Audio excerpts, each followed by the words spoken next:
Assalamualaikum warahmatullahi wabarakatuh. Saudaraku semuanya yang insya Allah dirahmati oleh Allah Subhanahu wa Ta'ala, saya akan mencoba menceritakan perjalanannya Pangeran Cakrabuana atau Mbah Kuwuh Cirebon dengan cucu atau ponakan yang bernama Kanjeng Sunan Gunung Jati atau Syekh Syarif Hidayatullah, yang akan berkunjung ke Kerajaan Pajajaran, Pasundan, Jawa Barat. Dan ada beberapa putra putri Prabu Siliwangi yang sudah lama pergi serta guru ke daerah lain, masih belum pulang kembali ke Kerajaan Pajajaran, Pasundan, Jawa Barat. Mohon maaf bila mana ada cerita, karena cerita itu memang tidak sama. Mungkin ada yang kurang pas, ada kesalahan. Mohon dibukakan pintu maaf siang seluas-luasnya. Kami dan saya manusia biasa, bukan dari abdi keraton, bukan ahli sejarah, hanya ingin mencoba menceritakan perjalanannya Pangeran Cakrabuana atau putra pertama dari Prabu Siliwangi yang bernama kecil Raden Walang Sungsang. Tidak disangka-sangka putra mahkota dari Permaisuri, istri pertama, tiba-tiba datang pulang menemui Rama Prabu, tapi bukan tujuan ingin menjadi raja yang ingin menggantikan sang Rama Prabu, tapi melainkan ingin bertemu rasa kangen dengan Ibunda Ratu. Tapi apa yang terjadi sepulangnya putra mahkota? Justru sang Rama Prabu malah tidak senang, dikarenakan keberhentian semua putra putri kerajaan adalah yang memberi izin Ibunda Ratu. Dan disitulah sang Rama Prabu timbul rasa tidak dihormati oleh semua putra putrinya dan sang Permaisuri. Maka Permaisuri Ratu dalam Subang Keranjang diusir dari keraton kerajaan Pajajaran dan pergi menuju perjalanan ke wilayah hutan belantara di daerah Banten. Ratu dalam Subang Keranjang keluar dari keraton hanya membawa putra mahkota yang bungsu, yaitu namanya Pangeran Raja Sengara. Waktu itu masih kecil.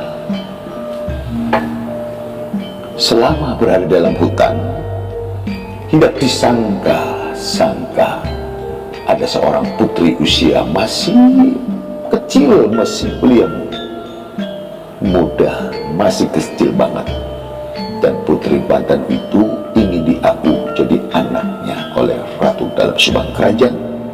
Dan tadi yang ratu yang masih kecil itu bernama Ratu Mas Kawunglanten, yang sangat cantik jelita. Dan disitulah putra mahkota punya teman di dalam hutan tersebut. Sang Prabu Siliwangi sebenarnya sudah mengetahui bahwa putrinya yang pergi dari kerajaan Pajajaran tanpa pamit sekarang sudah berada di daerah Cirebon, yang bernama Ratu Rasantang, yang sekarang punya putra. Jadi cucu Prabu Siliwangi yang masih bagian wilayah kerajaan Pajajaran. Ini singkat ceritanya. Dan sang Prabu juga tidak melarang dan usil atas agama yang dianut oleh putrinya Ratu Rasantang dengan cucunya yang menganut agama Islam. Sedangkan sang Prabu agama yang dianut adalah agama Buddha. Tapi sifat pemahaman kesadaran Sang Prabu masalah agama yang dianut, putri dan cucunya didukung oleh Asti, asalkan jangan mengganggu usil dengan anutan agama Buddha yang sudah lama dianut semua yang berada di keraton kerajaan Pajajaran. Ini singkat cerita perjalanan Pangeran Cakrabuana. Saudaraku semuanya, pendengar yang setia masih di channel Wejangan, kita memulai menceritakan perjalanannya. Mas Putra, keponakan menantu Kanjeng Sunan Gunung Jati, dari wilayah menuju keraton Pajajaran dengan maksud tujuan bersilaturahmi dengan Rama Prabu, Eyang Prabu Siliwangi dengan Ibunda Ratu Dalem Subangkerajaan. Ini ceritanya. Sang Prabu dalam batinnya sudah mengetahui bahwa bakal ada yang datang, putra mahkota pertama atau putra sulung dengan cucunya ke keraton kerajaan Pajajaran. Tapi Sang Prabu salah paham, salah praduga bahwa kedatangannya putra sulung dengan cucunya ini itu beranggapan punya tujuan mau yang mengislamkan semua keluarga yang berada di dalam kerajaan Pajajaran. Maka dengan secepat mungkin Sang Prabu mengundang semua keluarga yang berada di dalam keraton Pajajaran bahwa dengan secepat mungkin semua keluarga harus datang ke tempat khusus perundingan musyawarah keluarga keraton, disuruh kumpul guna ada rapat berita atau kabar berita yang sangat penting. Akhirnya Sang Prabu memberikan ucapan pesan kepada semua keluarga keraton bahwa ini Rama sampaikan, kata Sang Prabu atau kata Prabu Siliwangi, kepada semua putra putri bahwa ada kedatangan tamu yang saat ini lagi menuju perjalanan menuju ke kerajaan Pajajaran, yaitu putra Walang Sungsang dan cucunya putra Rara Santang, dengan tujuan mau memaksa semua untuk masuk agama Islam. Dan katanya kalau masuk agama Islam kan harus sunat, harus dikhitan. Masa Rama Prabu harus nurut sama anak, sama cucu yang hanya anak kemarin sore? Kan Rama Prabu sudah tua usianya, masa mau menuruti anak dan cucu? Sampai Sang Prabu yaitu mengatakan tidak senang.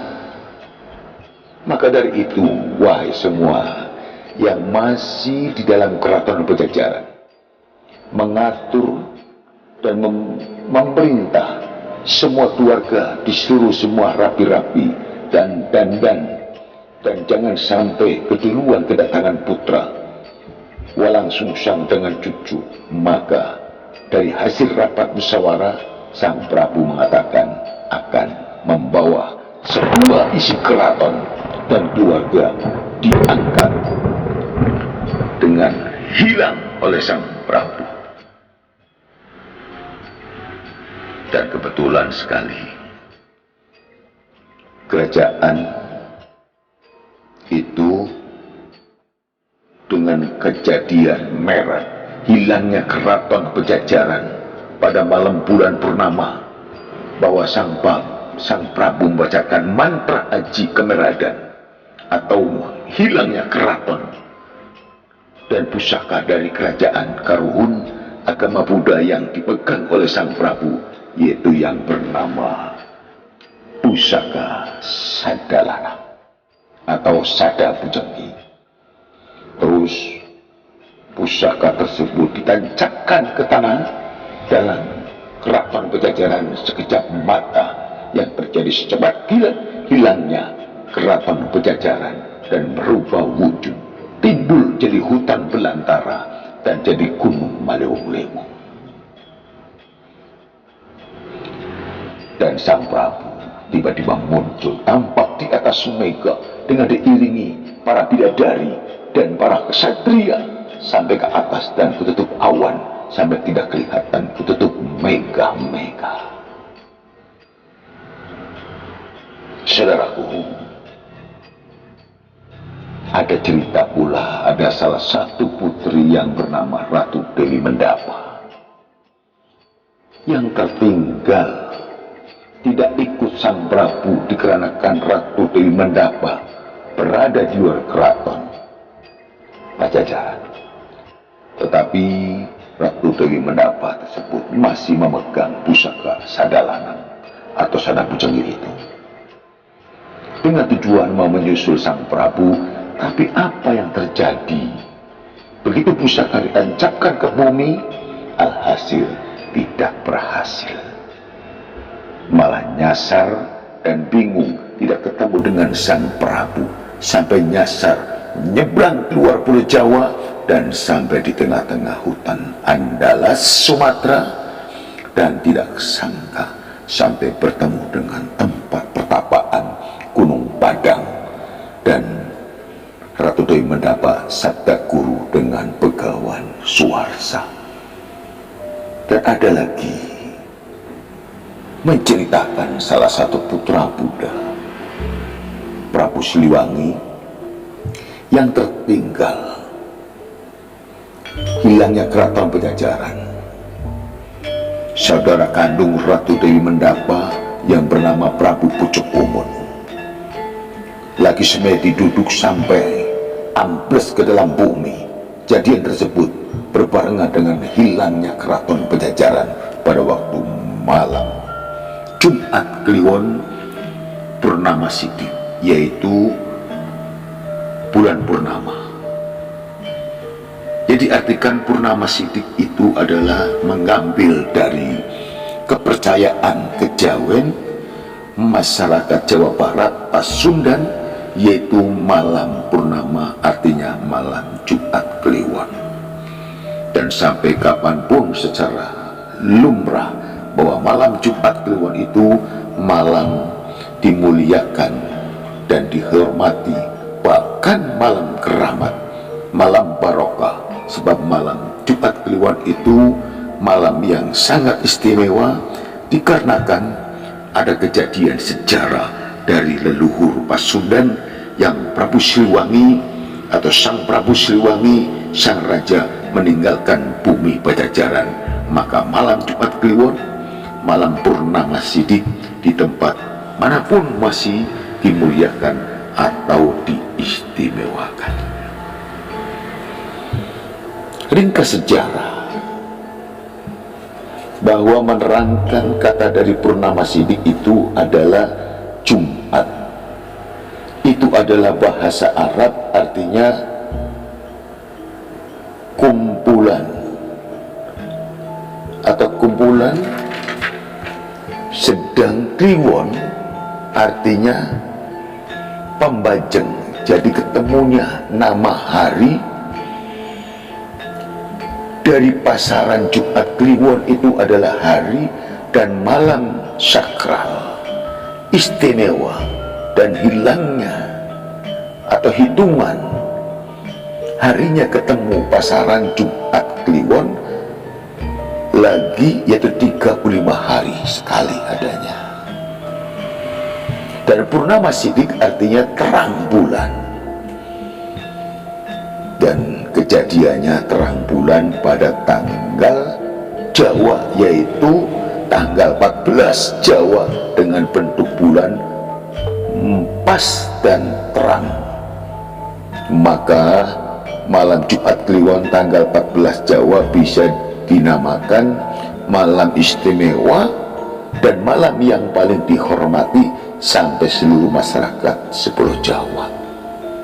Inilah kejadiannya hilangnya keraton Pajajaran sampai ke atas langit dan dijemput putra para bidadari dan para kesatria. Itu hanya perlambang kehormatan kepada para leluhur, dan termasuk kesusastraan Jawa yaitu bahasa Jawa, bahasa nama. Artinya sebab bahasa Jawa itu artinya satunggal, sadasa, kana, kolab, seperti persamaan kata, pergi, berangkat, minggat, merat, kabur, hilang, dan tanpa bekas. Sepertinya seperti itu. Sadalanang pujenggi artinya sada, artinya sabda atau pengucap. Lanang artinya kuasa sang Prabu. Pujenggi artinya belajar. Pujeng-pujeng, mencari artinya. Jadi Prabu Siliwangi Ilang Meran itu sejatinya berangkat mencari tempat negeri, keraton, kerajaan Pajajaran, pindah tempat dan pindahnya di tengah hutan, yaitu masih dipertanyakan, masih belum bisa ada pembuktian, hanya gambarannya masih di daerah Jawa Barat. Itulah saudaraku semuanya, mudah-mudahan cerita hilangnya keraton Pajajaran ini insya Allah masih berlanjut, dan di mana sampai di Jawa Baratnya keraton itu. Mudah-mudahan cerita ini berlanjut, dan mudah-mudahan bisa dijadikan ada pengalaman dari cerita-cerita ini. Ya, mohon maaf bagi yang sudah ahlinya sejarah atau belum tahu dah sejarah. Insya Allah kita akan bersama-sama, yaitu membawakan cerita kelanjutannya. Saudaraku semuanya, yang penting masih sehat, walafiat jasmani maupun rohani, dan selalu beraktivitas dimanapun saudaraku berada. Mohon dibuka pintu maaf yang seluas-luasnya. Saya akhiri dan terima kasih. Wabillahi taufiq wal hidayah. Wassalamualaikum warahmatullahi wabarakatuh.